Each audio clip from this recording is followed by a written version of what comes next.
Great taste. Sweet.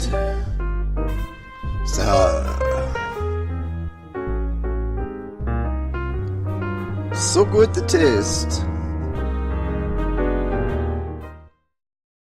Welcome to our Great Taste live show for April. Hi to everyone who's actually here right now at Green Building Supply. You can, yeah, that's good. You can clap. Yeah, that's good. Excellent work. And also, there are other ways that people are tuned into the show. Perhaps you're watching this live broadcast because Fairfield Media Center has a YouTube channel and they're live streaming it, or you might be watching the archive video on the Fairfield Media Center YouTube show, or you might also be listening on can I say that? KICI 105.3 in Iowa City, or maybe you found the archive version on their SoundCloud.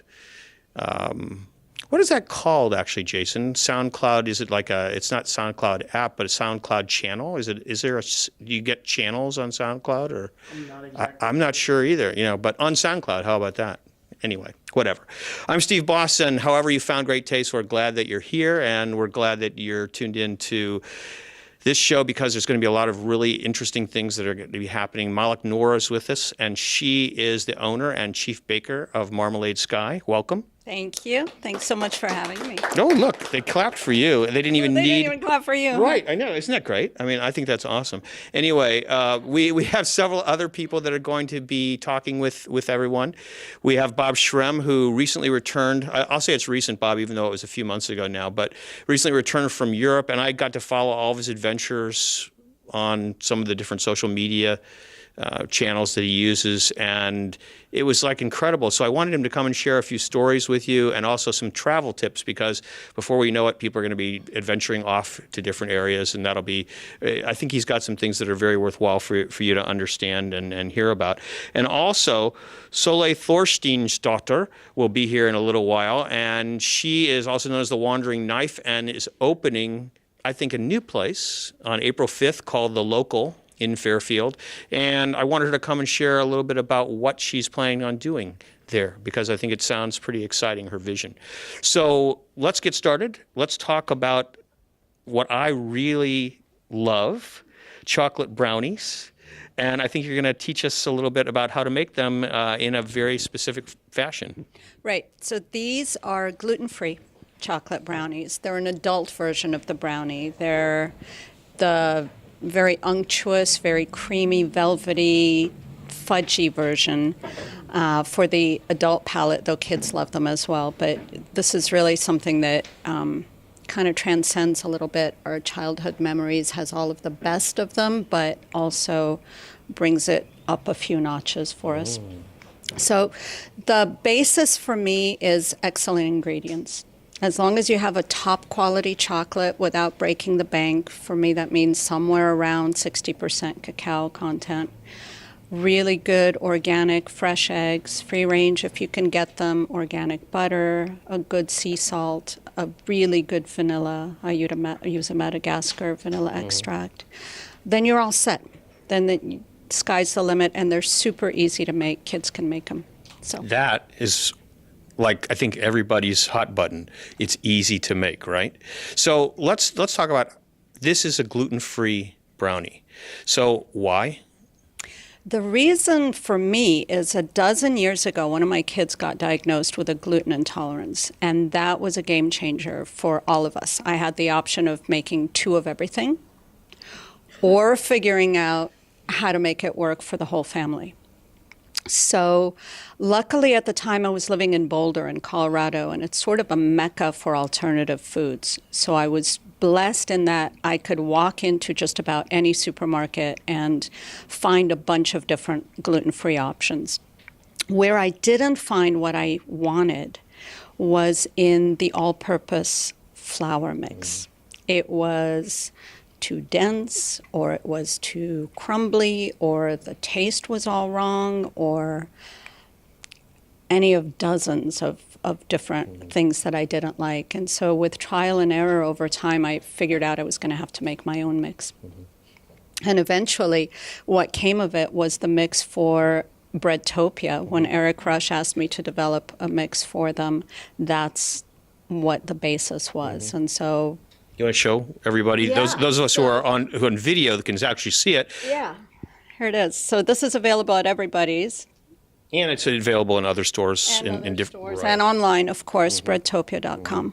And this is a gluten-free mix that is your proprietary mix, which I love that. And as you described, it was all done because you just weren't satisfied with any of the things that were available in the marketplace. And I don't know how many people have tried different gluten-free preparations that exist out there, but the truth is that most of them are pretty bad. And in addition to being pretty bad, they have lots of ingredients in them that, those of us who like to have really high-end stuff would rather not consume. So it's very exciting, I think, that you were able to put that together, and your brownies are a testament to how good it is. Thank you. Well, it was quite a journey, and I'm quite pleased with the result. All right, so let's make some brownies. Let's get started. All right. All right, so the first thing I'm going to do is I'm going to ask Riley if she would take the wrapping off of the chocolate. We're using a Ghirardelli 60% cacao chocolate today. And first thing we're doing is I'm using a double boiler because that means I'm not going to overheat the chocolate. However, if you don't have a double boiler, it's not the end of the world. You can totally make this over a very, very low flame as long as you have a good thick saucepan and as long as you don't leave it and go answer the phone because you will burn the chocolate. That's a great tip. And the other thing is you can make your own double boiler. You can just have two saucepans, one that's bigger than the other. You don't need an actual double boiler to do it. I don't have one. I just throw two pans together when I need to do it, and one works, one fits inside the other. That's all you really need. But that's a real key component. Don't walk away. That also works for many other things when you're cooking, right? Like how many times I can't tell you. It's happened to me, like it happened the other day. I turned on a pot, and of course, I hear this noise, and everything's all over the stove, right? Because I got involved in something else. So it's a good lesson. Don't do that. So you've got your butter in here first. So we have the butter in there first. Next, we're adding in the chocolate. And that butter, is it at room temperature? No, it doesn't need to be. Because we're melting it, it can be whatever temperature you happen to have it at. Okay. I will go a little bit ahead, though, and tell you that your eggs should always be at room temperature because it will make a difference to the consistency you get. If you don't have time to take the eggs out of the fridge, fear not, just put them in a bowl of warm water for a few minutes and you'll have your room temperature eggs. So I'm stirring the, thank you, I'm stirring the butter and the chocolate together. And that takes a few minutes. Be patient. Don't try to rush this process. You never want your chocolate to bubble. That means you're boiling it, and that's not good. So very low temp. I've also. Can I just pull this up? Let's see if we can we see that? Those of us who are watching, yes, sort of. Yeah, it's kind of cool. All right. Anyway, just slowly. That's the basic. Slowly. I've also had people tell me that they've had great success using a microwave. I don't own a microwave, so I can't really speak to that. But I have heard that you can just nuke it for 10 seconds at a time and eventually have a perfect result. So that's just hearsay. So now our chocolate is starting to melt. So basically, you're just going to add the chocolate as some of it melts. You're just going to add more. That's basically. Yeah, but I could also throw it all in at once. We're just kind of. And by the way, the recipe for this is on the breadtopia.com website, so you can find that. Is it just called Malak's Chocolate Brownies or what? I think they're Eric's favorite brownies. Oh, Eric's favorite brownies. Fine. Okay, so on the breadtopia.com website. You'll find it under the gluten-free section for the recipes. Perfect. All right, so that's all of our chocolate. So we're not going to give the recipe out because this is a lot more than you're going to usually be making at home unless you're having a big party. So that's why we're steering you to the breadtopia.com website for a regular-sized family version, right? Exactly, yep. So at home you'd be making probably a square pan, an 8x8 pan. We tonight are making a half sheet. so we can all enjoy. That got everybody smiling there. I was like, oh, that means, let me look around. Oh, yeah, there should be plenty for me. That's terrific. Yeah, they're really awesome. There should be enough to take home even. Don't get them too excited because then we'll have a revolt later or whatever, So you just never know what might happen around here.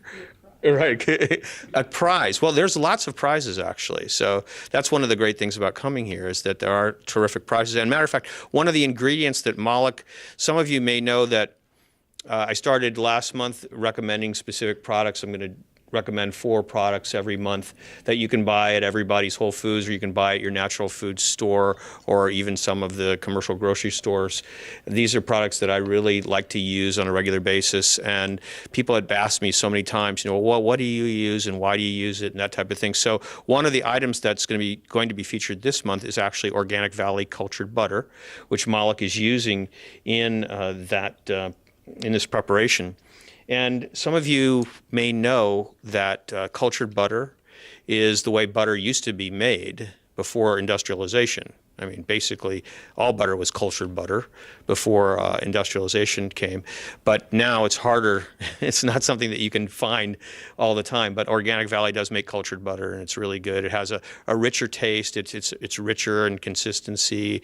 It's just probably, maybe better for you in terms of your digestion, all those things. So, they can't hear you, but if you have a question, just yell it out, and I'll. What do you think about that Kerrygold butter? I know a lot of Kerrygold. I love Ireland. I don't know what the question was.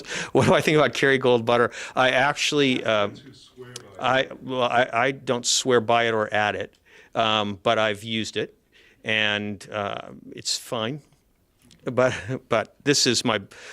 This is my butter of choice for everyday use, the Organic Valley cultured butter, and if you really want to know, on my toast and whatever, I use French butter that is made by this Nour in France, handmade, and yeah, it's like to die for. So it's totally a different experience than you can actually. I mean, I know people that just eat the butter, by itself like a piece of cheese because it's so amazing. It really is. So, but this is good butter, the Organic Valley cultured butter. Well, we can go into that later. All right. So we're doing really well here. Our chocolate is just getting very close to done. And this will go a lot faster when you're making a square pan of brownies, obviously. Mm-hmm. We've got a lot more chocolate and butter in here than you would normally make. And after it melts, all right, the butter and the chocolate, is that all we're looking for? Are we looking for anything else other than just totally melted butter and chocolate and mixed together? That's it. That's all we're waiting for. We don't want any lumps of chocolate, any lumps of butter in our mixture. And we don't have there's no need to get to a specific temperature or anything like that. We're not going to, what do we call it, when... Temperate. Right? No, we're not going to worry about that. Like I said, kids can make this. Okay. We're keeping it super simple. Okay. I'll tell you of a few things that'll help you make it perfect, but really you can't mess it up unless you overheat your chocolate. That's really the only serious no-no. All right. So now we're getting super close. And once we get super close, the eggs must be a little bit critical too in this because we don't want to cook them, right? Well, we're going to take it off the heat. Mm-hmm. This is the first step is over the double boiler. Mm-hmm. Once everything's melted, we're taking it all off the heat, and then it's all easy go from there. Okay. No heat at all till we get in the oven. It wouldn't be fun to have scrambled eggs in your brownies, right? Not so much. Not so much. Okay, I think we're good. How's it look to you? It looks beautiful. Yeah. Are we going to turn the burner off, or we're going to turn the burner off? Okay, I'll turn the burner off. Okay. And so now, if you have a double boiler, you're basically removing the top half where you've got the chocolate and the butter, and you're just putting it on your counter or wherever your workspace is. And as Malak said, she's just going to cool it down a little bit. And do you need to actually cool it, or you just? No, I'm just going to keep going from here on out. Okay. So the next thing I'm going to do is add the sugar directly into that. I'm just glad to see that there's hardly any sugar in this recipe. That's great. Whatsoever. You don't have to worry. Again, big pan, folks, big pan. I want to just say something about this because people just freak out when they see, like, you know, she's poured all this sugar in here or how much butter goes into different things. And I was talking with somebody about this just the other day, and it's actually kind of interesting because when you think about it, now think about it like this. She's making a sheet pan of brownies, which is about, if you cut them up, how many do you think you get in a sheet pan?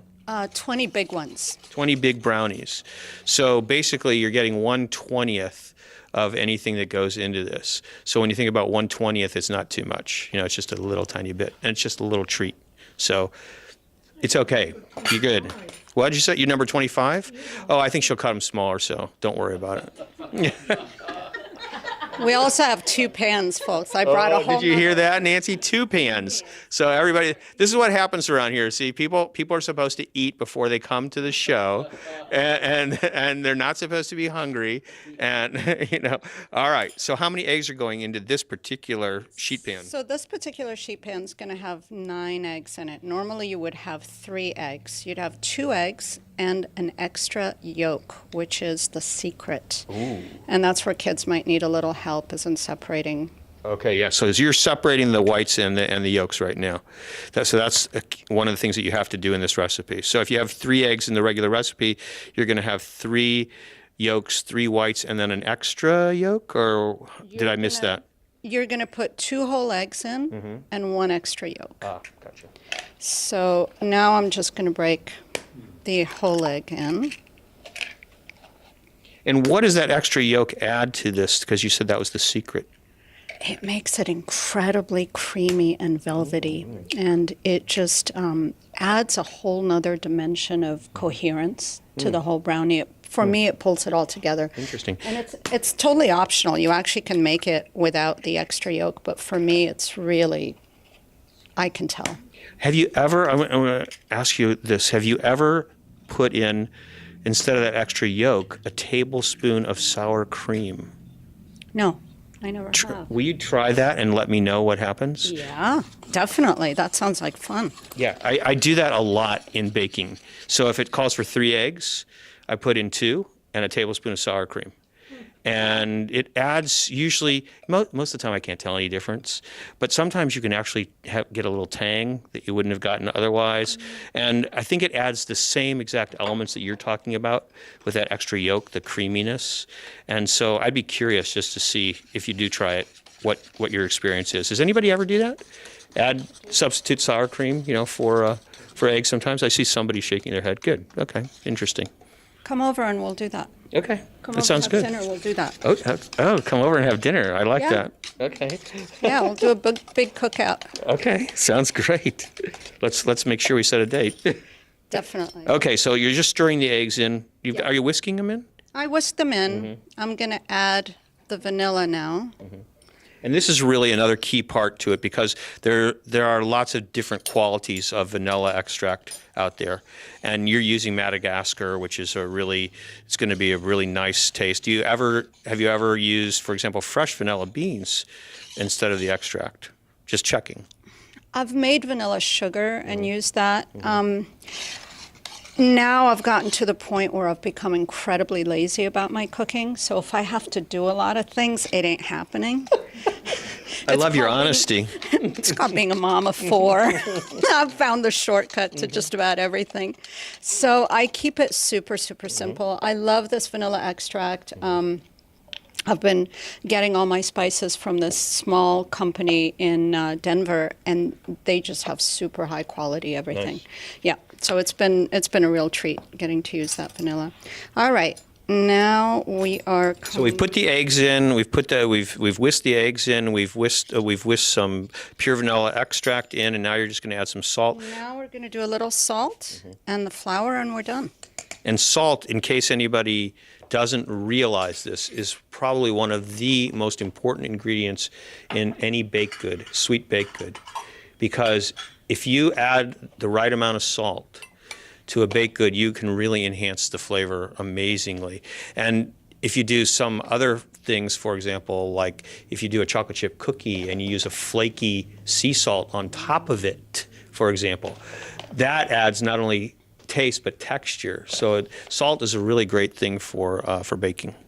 Yep, I absolutely agree. I use a nice sea salt, a French sea salt. I don't like to use iodized salt, so I prefer to use just a straight sea salt, and the flavor is fantastic. And one of the things that I would suggest you do is you taste your salt. Taste whatever salt you're using at home, and make sure that you understand, whether, first of all, it should taste salty, but it shouldn't have an aftertaste. And believe me, there are many, many types of salt in the market that when you taste it, you will notice an aftertaste that is not pleasant at all. You definitely don't want to use something like that. So I've even tasted an Italian sea salt, for example, that's a major brand, that it was just like, oh my gosh, I had never thought about it. Somebody said to me, taste that. And I tasted it, and it was just like, luckily it was at somebody else's house, I didn't buy it. But taste your salt. And the other reason that you want to taste your salt is you want to understand how salty it really is, so that when you do make something, you know about how much to add, because salts just have different, intensities. What about Himalayan? So Himalayan pink salt, that's a really great question. The question was, what about Himalayan salt? So I don't know. Sometimes I act like I know everything, but I don't really. I mean, my wife will tell you really for sure that. But the thing is this: there have been some issues with Himalayan pink salt, so you need to know that the source is true and clean, and that might be a little bit difficult. Which is why actually one of the products that we're featuring this month is Eden Sea Salt, because Eden is a great company. They're a company of amazing integrity, and funnily enough, sea salt is gathered in many different ways from many different sources, and Himalayan pink salt, it has been known to actually have injections of copper put into it to color it. So it's like really important. I'm sorry, but I'm just trying to be frank here, right? Yeah, no, don't throw it out, but just investigate. I mean, like recently, for example, there's an Indian ingredient called I don't know if I can pronounce this right, kalam namak. It's black salt, and it is made there's a process to make it from natural ingredients, but it's also manufactured. So one of the things I'm trying to do right now is find out if the brand that I'm using is made from the proper ingredients, that they actually make it, or is it manufactured in a laboratory, to just have the same taste and have the right texture. So this is one of the key things about food today, unfortunately, is that you have to really understand your sources. And one of the reasons that happened, by the way, is that it became very popular. Himalayan pink salt became very popular, and somebody wanted to cash in. And so they just decided to not do a Malak shortcut, but another kind of shortcut. So it's really important. So with sea salt, Eden's great, trustworthy company, and it's something that it'll taste good also. All right, sorry. We are ready. Okay, that was it? Did I miss anything? You did not miss anything. So after we mixed in the flour and the salt, we just poured it in the baking pan.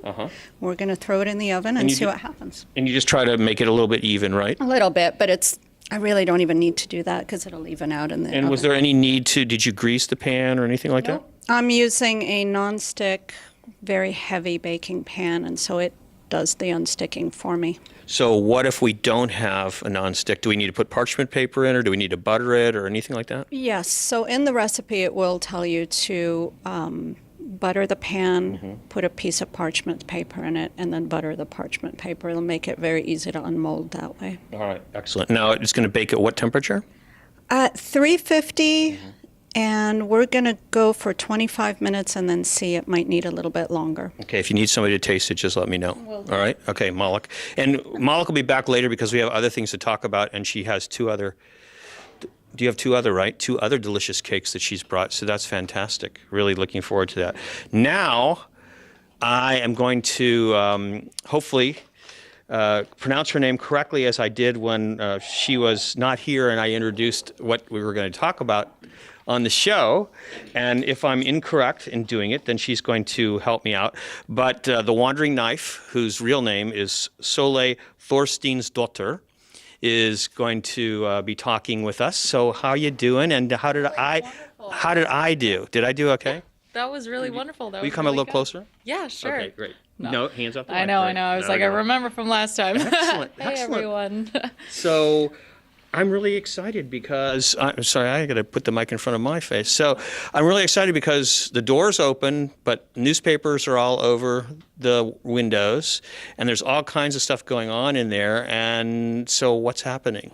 We're doing an itty-bitty renovation, if you can't tell, and it's a big secret. So hopefully you'll all come show up on Friday and find out what we've done. So I invited you on the show so that you could tell everybody it's a big secret. Yeah, exactly. I've got to talk it up. Okay. Well, thank you for coming. It was great. Thanks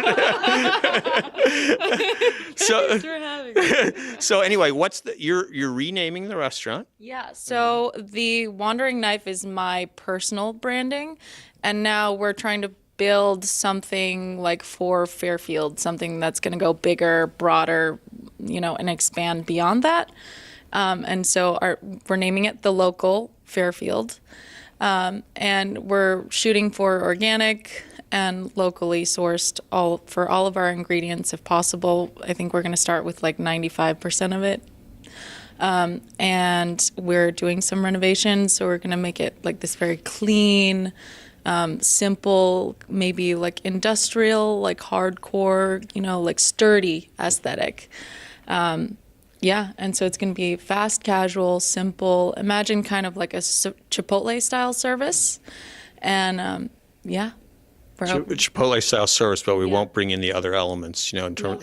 No, exactly. Yeah, yeah. So imagine like the food is hot and ready for you, and you have like a choice of like 12 dishes 12 components to choose from, and you build your own bowl. Per se. Mm-hmm. Yeah. And is that lunch and dinner, or is it going to be different? Yeah, so we're doing lunch and dinner, and we're also trying to get a beer and wine license so that we can stay open late and kind of tailor. We want to be open for that like catch-all crowd, essentially. Mm-hmm. So we're starting with 11:30 to 9:30 on weekdays, and then on Friday and Saturday we're going to try and stay open till 2. Oh. So that's interesting. Yeah. So now is it always going to be, what you described was a build your own, it's kind of more a buffet type of approach, right? But are there going to be other items that people can order, on the menu, essentially, if they want to order whatever, a particular, I don't know, are you going to have a hamburger or something like that people can order, or something else? So essentially our way to help guarantee and to make sure that our margins are manageable within something that's organic and local is to minimize it as much as possible.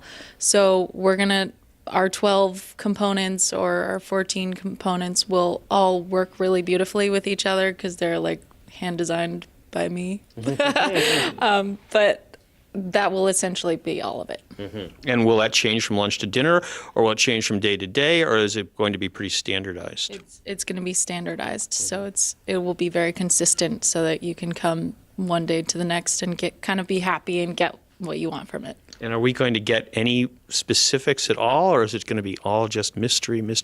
Oh, you want like menu items? Well, just a few, yeah. You don't have to give away the store, but just a couple of things. No, the store is going to stay for the town. We're trying to go. We've been essentially in charge of the restaurant for the last 2 months and kind of seeing what everybody loves with regards to our components and like the lunch buffet. So we're taking that and modifying it in terms of what's going to be available. So like the cod is always a really big seller. We're going to do like a pulled chicken. We're going to introduce beef this time, and also like keep tofu on the menu along with grains and beans and then vegetable medleys and things like that.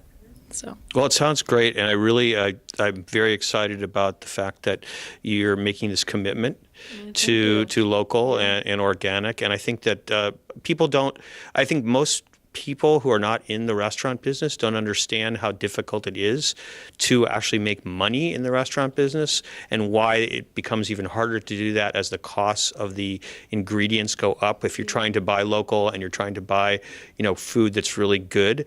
And one thing that could really help you, obviously, is that beer and wine license, right? Yeah. So that's one thing. We chose our hours specifically in hopes that the broad range of time will kind of help alleviate that. And then with the late night crowd, you get more people, you become like the go-to place, essentially. And once we become that staple, I think that will really help us. And in addition to that, we're keeping the ingredients minimal. And I will share one little extra detail. Oh, that's boy. Really fun. We have our hopes. We're looking into purchasing a greenhouse so that we can be in charge of sourcing our own local and organic produce. And that will also cut our margins so that this is actually something sustainable. Nice. That sounds absolutely amazing. Could I give you a list of certain seeds that I'd love for you to grow, for example? No, I was just looking today. I was like, do you know what puntorelle is? No. It's a chicory. All right, so it's a chicory green that is used in Italy, especially around Rome. It's really, if you go to the markets, you'll see the ladies, they have a little tool that they use to actually take the stalks and they shred them essentially by pulling them through this tool that shreds them. And so it's beautiful. And it's, because chicory, it's bitter green, it's really so full of nutrition, but it's just delicious tasting. And so that's I just want somebody to grow that around here. That would be so cool. I was like, if you need a personal square footage within the greenhouse, come talk to me afterwards. I like that. I like that idea too. Because we've actually had that request before, and it's we're also looking into ways to make sure that the greenhouse can sustain itself in being profitable and pay for the workers and the laborers within that. So we're exploring avenues with regards to that as well. So it's not a bad idea.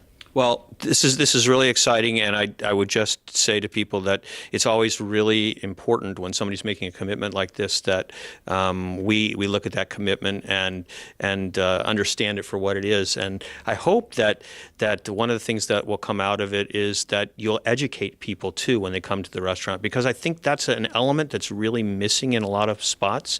It's like you have this commitment where you're going to try to support local growers, you're going to try to grow things yourself, you're going to try to have organic, food so that people have healthy things that they can eat, and you're going to try to keep your costs minimalized, and your ingredients so that it works for you.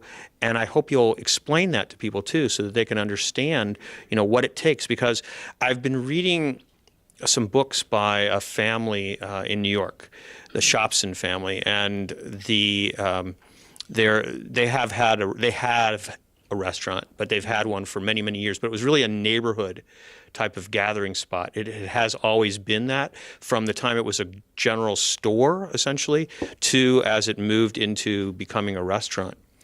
And the one thing that the father, who has passed away now, his philosophy was that I'm not running a place where you come in and eat. I'm running a place where you come in to have a relationship with me. And that's why I want to serve you, because I want to build a relationship with you. And I want you to understand that dining out is a two-way street. It's not a one-way street. Yeah. And I love that. I love the whole idea of engagement. And it's a time to be with the people who are in the restaurant. He loved it when people, talk to everybody, they talk to people at the different tables, and that everybody knew what it was about and the whole atmosphere that was created there. And it sounds like that's what you're trying to create, and I'm very excited about that for you. Yeah, so our way of kind of encompassing that is by shooting for something that's not just a restaurant, not just a place to eat, but something that becomes a staple for the community.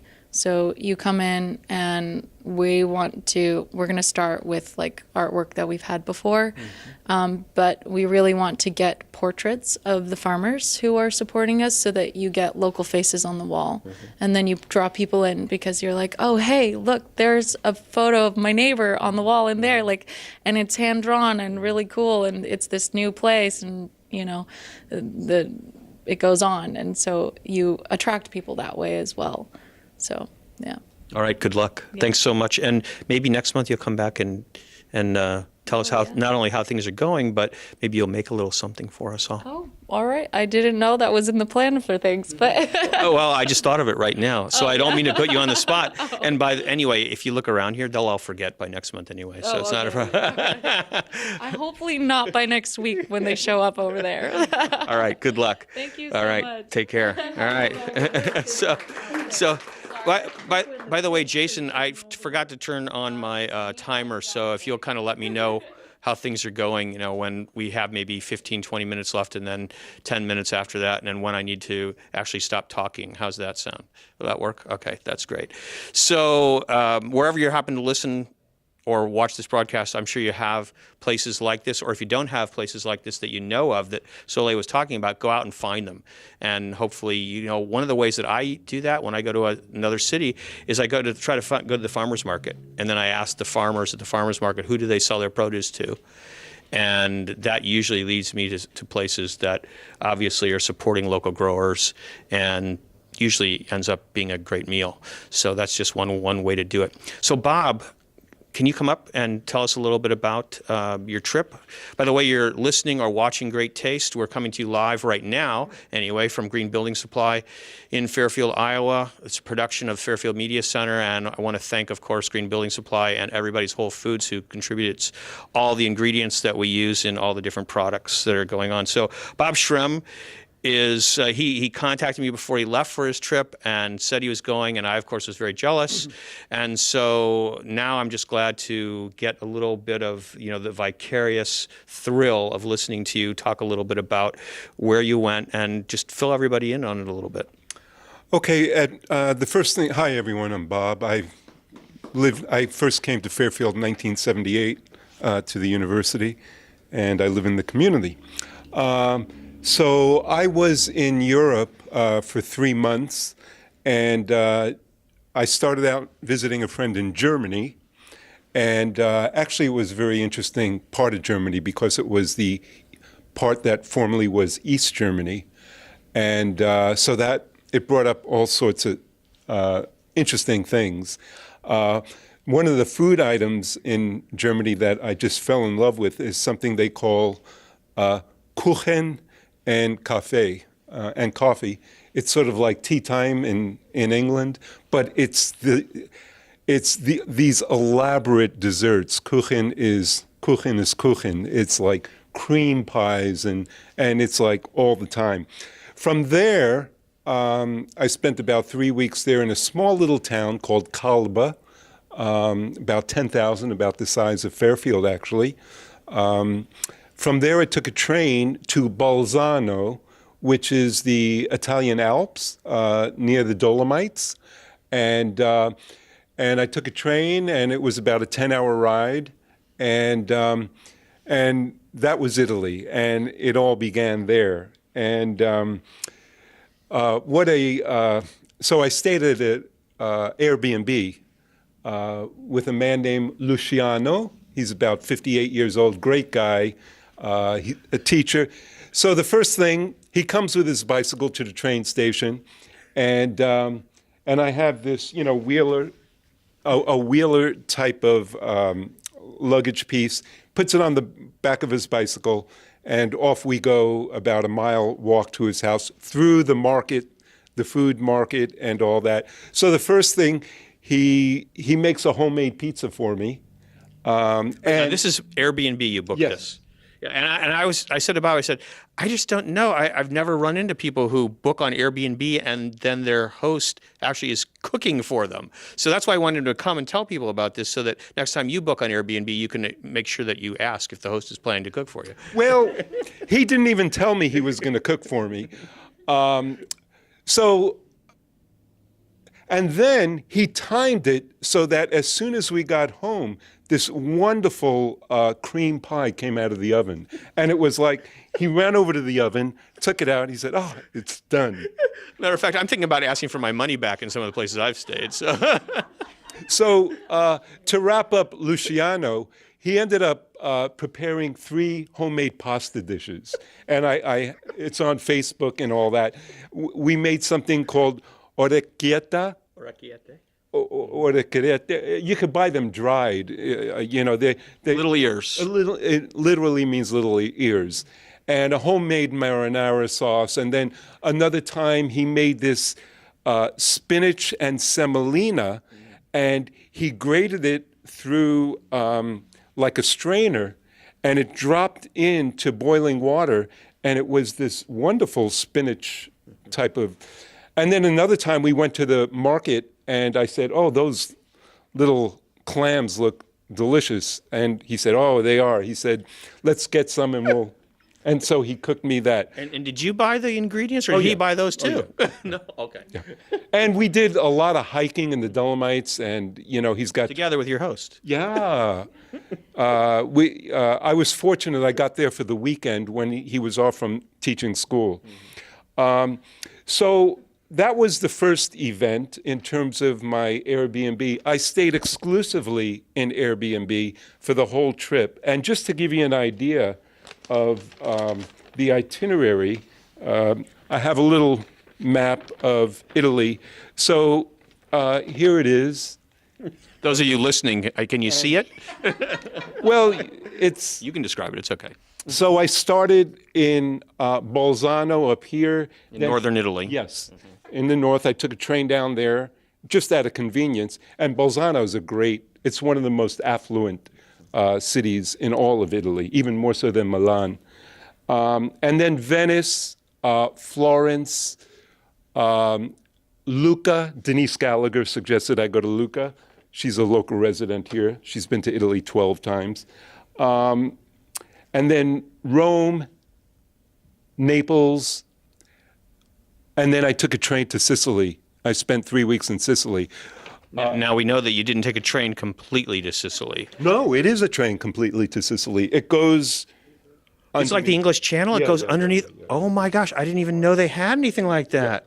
Yeah. Wow. Now, I do want to touch on travel tips because I'm sure people, and Steve asked me, I was just going to talk about food. So the first thing I'd say about traveling is know yourself and what is really important to you. Like what's important to me may not be important to Steve or someone else. I happen to really like local culture, local people. I really appreciate high-end food, but I really enjoy, like in Naples, for example. In Sicily, Catania. I told my host I like local people and all that. She said, "Well, I don't know if I should send you there." I said, "Why?" She said, "Well, it's the prostitute section of town." And I had no problem. I'm not, I said, "Fine." Yeah, go ahead, keep explaining, Bob. To eat, So in terms of. So what happened there? Oh, what a place. What a place. So, the restaurant. So know what is know yourself. The other thing in terms of what you want to do, the other thing I'd say is push the envelope on yourself, challenge yourself. For me, it always meant make a rough plan, which is what I did, but be open and spontaneous and be willing to change.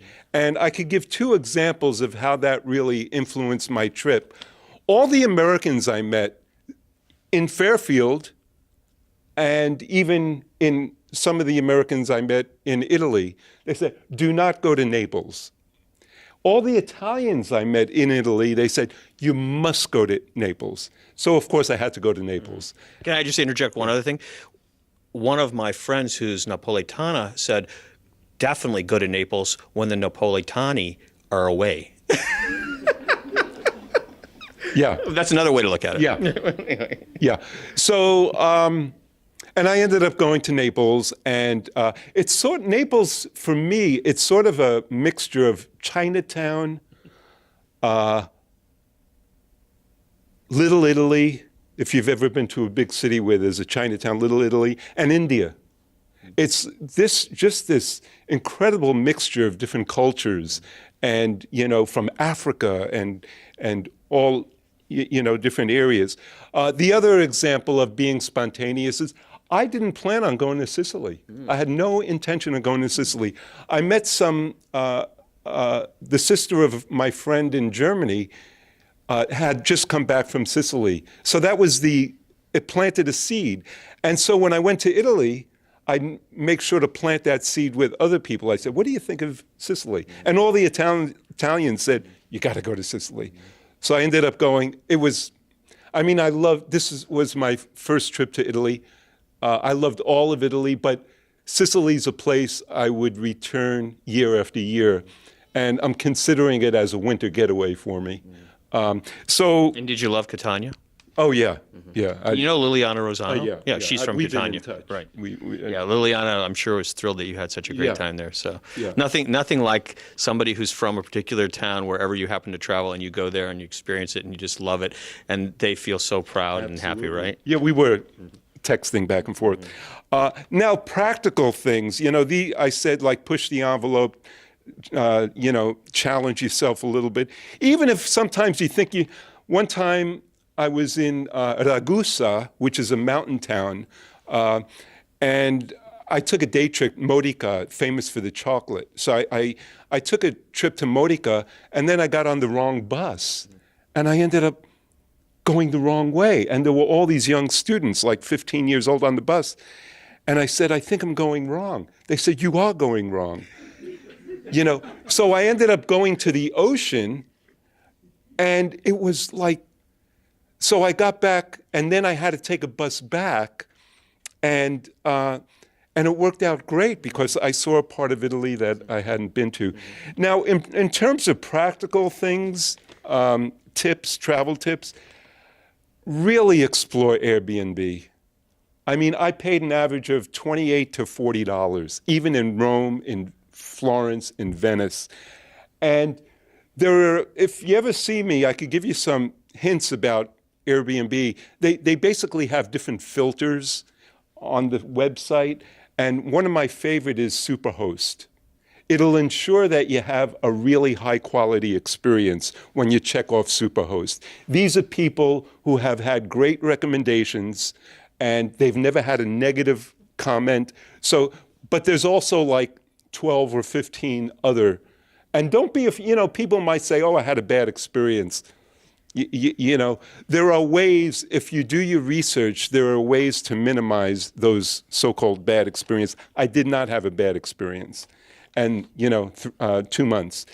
The other thing, of course, people know about WhatsApp on your smartphone. Rick Steves has some great, especially for Italy and other parts of Europe, some great audios, and they're free. You just download his podcast. Another thing is this is the best, is one of these apps. One of them is called Map Me. That's for free. I actually have City Map to Go. The beauty is you don't need to use data when you have these maps downloaded because they use GPS. So you download it when you have Wi-Fi. And the beauty is you could plot all these places you want to go to, and you just kind of walk, and it tells you, oh, go that way. So if you're in Italy and if you're in Rome and you're at the amphitheater and then you want to go to a restaurant, it kind of tells you exactly how to go. So that's that. And if you're at all a bicycler, I encourage you. I went in Palermo, which is in Sicily, of course. I stayed at an Airbnb because it said Tata's Bike House. So part of my stay there was I get free use of a bicycle for the whole week. Here I'm accustomed to riding. I'm from New York. I've ridden bicycles in Manhattan. So, be a little cautious, and and if you feel that it's not right for you, of course, don't, because your safety is most important. But then I ended up, all my other places, I requested bicycles, and and they just, sure, I have a bicycle, and you could use my bicycle, and so that was that. One more. Sure, two more absolutely. Food things. Yeah. Okay. So I'll mention 2 food things. Naples for pizza. Everyone loves pizza, and so I went to La Antica de Pizzeria de Michel, founded in 1870. It's where pizza began. So the first day there's documentation for it. The first day I went, I figured I'd beat the lunch by going at 3 or 4. So I showed up at 3 or 4, 2-hour wait. So someone in line told me, come back at 11 in the morning. Okay, 11 in the morning, there were 20 people. We all rushed in right when it opened at 11. And 2 kinds of pizza, of course, wood-fired. Margherita and marinara, the only 2 kinds that they served in this place. And, old school, just fantastic. 2 minutes in the oven, comes out, and, an international range of people from all over. So that was really exciting. And, of course, I had pizza in other places as well. The other, I did mention and then I went to Ragusa, well known for, so I go in, I had this wonderful place again, small little mountain town up in the mountains. And I get in and there's homemade olives there. And I said, oh, I don't have any olive oil, because 80% of the time I cook for myself. I like cooking for myself. I know what I'm eating, and for my health it's best also. So, and you could do that on Airbnb. You just, you press a filter called kitchen facility, and boom, and it was great. So in this one particular place, Ragusa, I said, oh, I don't have olive oil. So she said, oh, my mother has an olive grove, and we have olive oil. We get a barrel every year. So she comes up and she gives me a bottle of olive oil. And I mean, it's quite extraordinary. So anyway. I just want to say thank you so much for taking all the time to do that. And every single tip that you gave is awesome. And I think that it's really, really important. And I just want to add one little thing. Sicily. Yes, Sicily is you don't have to run away. I just want to add one little thing, which I told you before you left, and you've kind of just underscored the whole thing. And I said that Rick Steves, I read one time, many, many years ago, he said, if you go to Italy, the most important thing is don't go to Italy and think, I'm going to do Italy. Go to Italy and let Italy do you. And that's exactly what you said. One last story about Venice. Quick. So I get into Venice. I spent 5 or 6 days in Venice. And I texted Luciano in, by the way, I have friends I will revisit. Several of them, Luciano, and then in Syracuse, he'll be here too, in Fairfield. So one last thing about Venice, I was really tense because I went to Venice and so many tourists, and so I texted him, I said, Luciano, how do I do Venice? And one sentence he wrote back, and it just changed my whole visit. He said, get lost in the hidden places. That was his, so that's what I did. I started getting lost in the hidden streets and places of Venice, and it just transformed the whole trip. Thank you so much. That's awesome. Really, really awesome. All right. I can't say enough about how I hope that everybody gets an opportunity to do and experience stuff just like that, because that's just the most fun in terms of traveling, and how you've just generate new friendships that you'll have for life now. It's really great. So how's everything going in there, Malak? I think we're looking good. Are we going to taste good, though? Does it smell good? Mm-hmm. Okay. Can you want to show us the other stuff that you brought? Could you bring it over? Yeah, That would be terrific. Let me take this out because I think it is actually quite right. Okay, so real quickly, because I think we're running out of time here, I want to just mention the products that I've picked for this month. I mentioned Organic Valley butter. I mentioned Eden sea salt. These are two products that are made in Italy. by a company called Bio Nature, and it's their strained tomatoes and their tomato paste, and they're just awesome in terms of, you can use them so many different ways throughout the day, and it just makes it very simple, clean tasting, great stuff. And then the last thing, it's kind of funny, is this Woodstock barbecue sauce. This is the sauce that if you're just picking up barbecue sauce off the shelf, this is the one that we like, and it's got clean ingredients, and it's organic, and it has a nice balance between smoky and sweet, which is really nice too. If you like this style of barbecue sauce, we're not going to get into arguments about the different styles of barbecue sauce around Kansas City and North Carolina and Texas and everywhere else, but this is a good one for everyday use. It's good. So, and you can get those at everybody's Whole Foods or your favorite food store. All right. What do we got? Right, We got. Let's see. We have Mm. There we go. We have 2 cakes. I figured we kind of did the chocolate thing, and we're going to go with non-chocolate.